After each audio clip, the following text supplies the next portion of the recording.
Bien-aimés dans le Seigneur, Shalom. Je vous salue dans le précieux nom de Jésus-Christ, notre Seigneur et notre Sauveur par excellence. Dieu ne nous a pas sauvés par notre beauté, par notre richesse, par nos biens, mais il nous a sauvés par sa bonté, par son amour. C'est par sa grâce qu'il a quitté les cieux, descendre sur la terre, te ressembler, toi l'humain, mourir à la croix. Il était devenu un homme limité. Il était devenu un homme qui pouvait avoir sommeil. Il est devenu un homme qui pouvait avoir des besoins. Tout ça pour garantir ton éternité. Tu n'as aucun intérêt, bien-aimé dans le Seigneur, de négliger ton éternité. Vous savez, la plupart des chrétiens, mes frères et sœurs, nous avons la Bible à la portée des mains. Nous avons une certaine connaissance des versets bibliques, mais nous n'avons pas la parole en nous. Il nous manque une parole révélée, il nous manque une parole. La parole, c'est Jésus. On a mis tellement Jésus au dehors et on a remplacé Jésus par certaines activités de l'Église. C'est important d'évangéliser.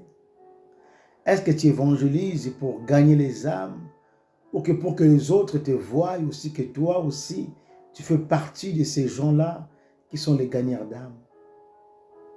Avec quelle motivation est-ce qu'on sort pour aller gagner des âmes à Christ?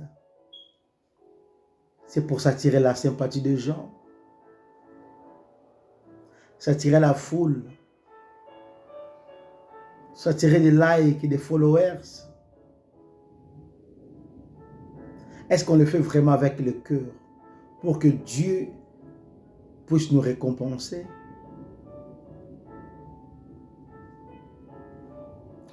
Frères et sœurs, la vie chrétienne, c'est une vie de Christ. C'est les gens qui ont remarqué que ces jeunes gens-là, que ce vieux-là, ils marchent comme Christ. C'est pourquoi il les rend surnommés, ce sont des chrétiens. C'était un nom pour se moquer d'eux. Ce n'était pas un nom de gloire. C'était un nom injurieux par rapport à eux. Donc pour dire, regarde, ces gens-là ressemblent à Christ. Ils ont traité Jésus de Belzéboul. Bien-aimés, nous avons un devoir envers le Seigneur, de le servir lui seul. Jésus a été tenté dans le livre de Jean et dans le livre de Matthieu 4. Là, il me dit, il a été tenté, mais il n'a pas cédé. Non. Et Proverbe 1er, bien aimé dans le Seigneur, verset 10. La Bible nous dit quelque chose de très capital, de très important. Et il est écrit ceci. Mon fils, si des pécheurs veulent te séduire, ne te laisse pas gagner. Mon frère, ma soeur, si les pécheurs veulent te séduire, ne te laisse pas gagner.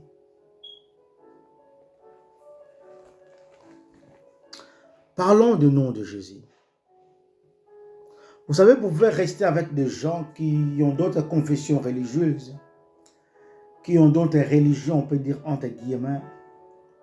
Tu veux parler de Dieu, de l'Éternel, personne n'est frustré. Personne n'est culpabilisé. Personne ne te pose des questions. Mais lorsque tu sors de l'eau, tu dis seulement le nom de Jésus, les gens seront curieux. Ils vont commencer à te poser certaines questions. Dans Acte 4, nous voyons les gens, ils ont interdit à Pierre et à Jean de prêcher le nom de Jésus. Dans les coulisses, ils leur ont posé la question, avec quel pouvoir, avec quel nom que vous avez opéré ces choses, Pierre a pris la parole pour dire, c'est le nom de Jésus que nous avons invoqué. Et dans Jean 4 et dans Acte 4 et 12, la Bible dit ceci, il y a les salis en aucun autre, car il y a sous le ciel aucun autre nom qui ait été donné parmi les hommes pour lesquels nous devions être sauvés. Les anges sont au service des enfants de Dieu. Mais lorsque nous sommes en détresse, ce n'est pas le nom des anges que nous invoquons, non, c'est le nom de Jésus. Ce n'est pas le nom de Marie que nous appelons, c'est le nom de Jésus que nous appelons. Et c'est Jésus qui déploie ses anges pour venir à notre aide, pour venir à notre secours. Ce n'est pas à nous d'appeler l'ange Gabriel, l'ange ceci, l'ange cela. Non, nous appelons le nom qui est au-dessus de tout nom, le nom de Jésus. Le nom qui est puissant. Le nom qui nous a été donné. Mon frère, ma soeur, toi qui es malade, toi qui es souffrante, toi qui es souffrant, invoque le nom de Jésus.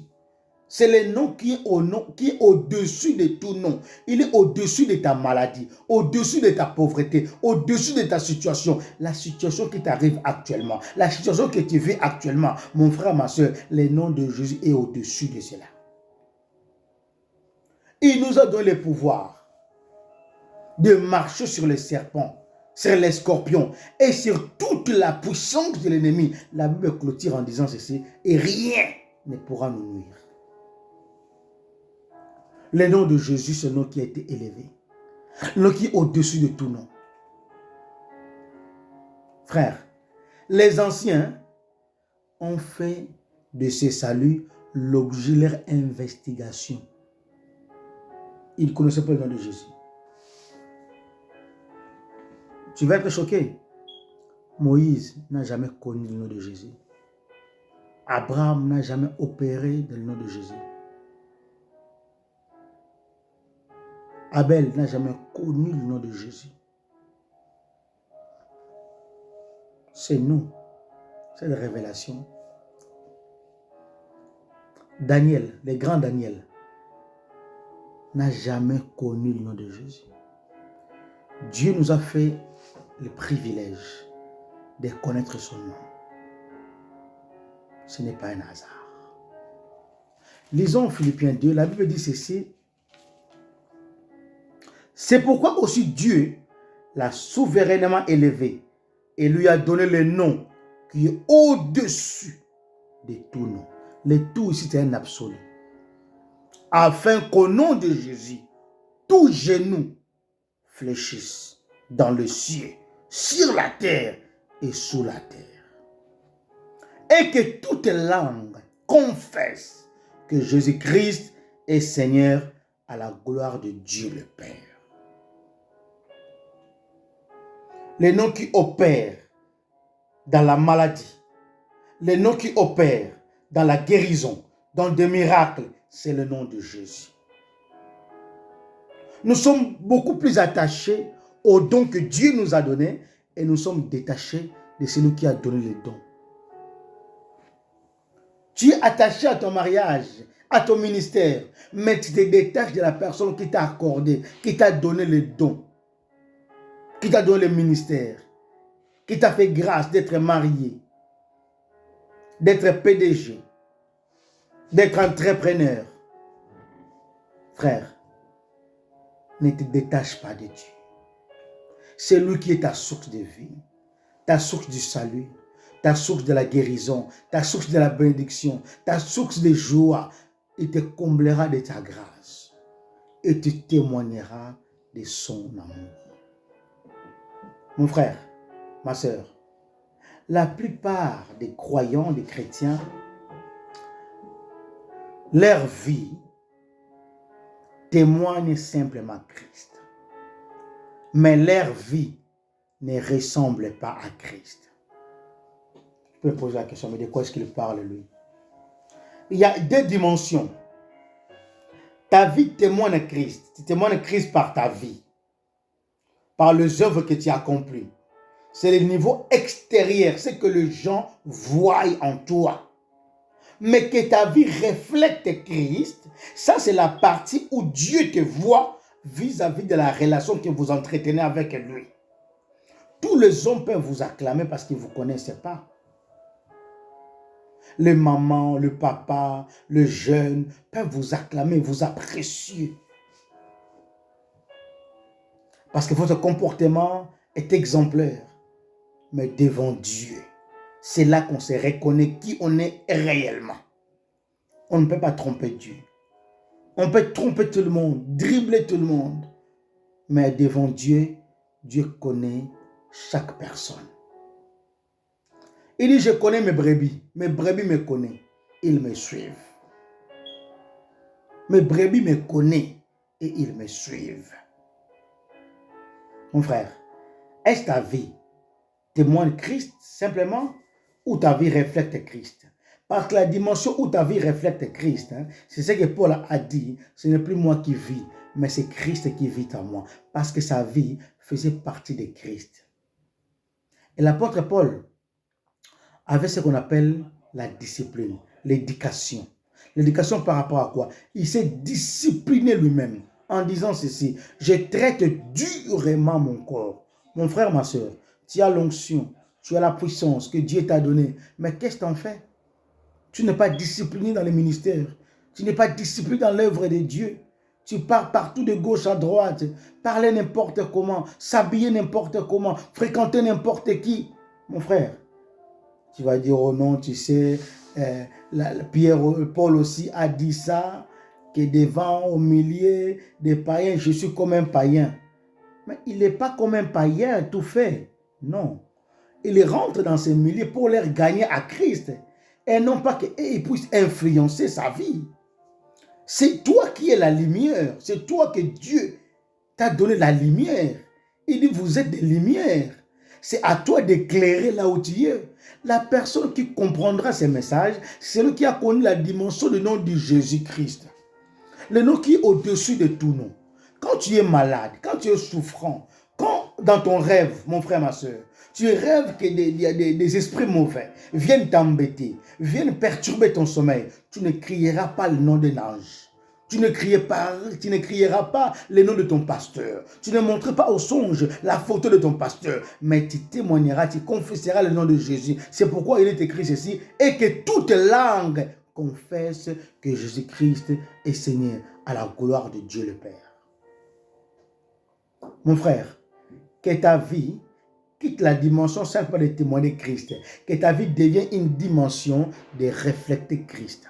Que la vie de Christ, lorsqu'on te voit marchant sur le riz, qu'on puisse dire, non, lui là, c'est un enfant de Dieu.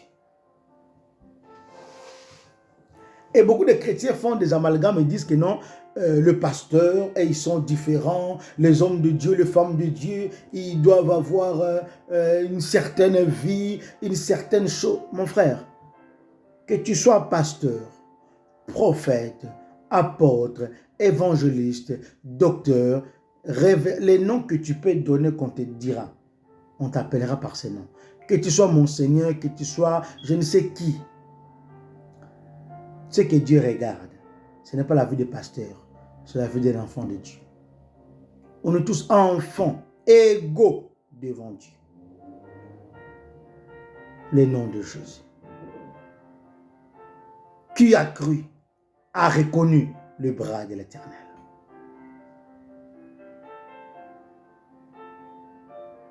Il s'est fait malédiction pour que toi tu vives en pleine bénédiction. Frère, rentre dans ta saison. Possède ce qui est à toi. Mais prie que ta vie reflète Christ. Vis comme Christ. Marche comme Christ. Parle comme Christ. Agis comme Christ. Si je veux poser un acte, faire une action, pose-toi la question. Si Jésus était à ma place, fera-t-il telle chose? Fréquentera-t-il telle personne? Fera-t-il telle chose? Et la réponse que tu auras, c'est là qui te conduira, soit que ta vie témoigne simplement Christ, que les gens puissent voir un semblant de gloire, où ta vie reflète Christ et que tu puisses vivre comme Christ vivait. Que Dieu te bénisse. Que le nom de Jésus soit ton partage. Au nom de Jésus. Amen.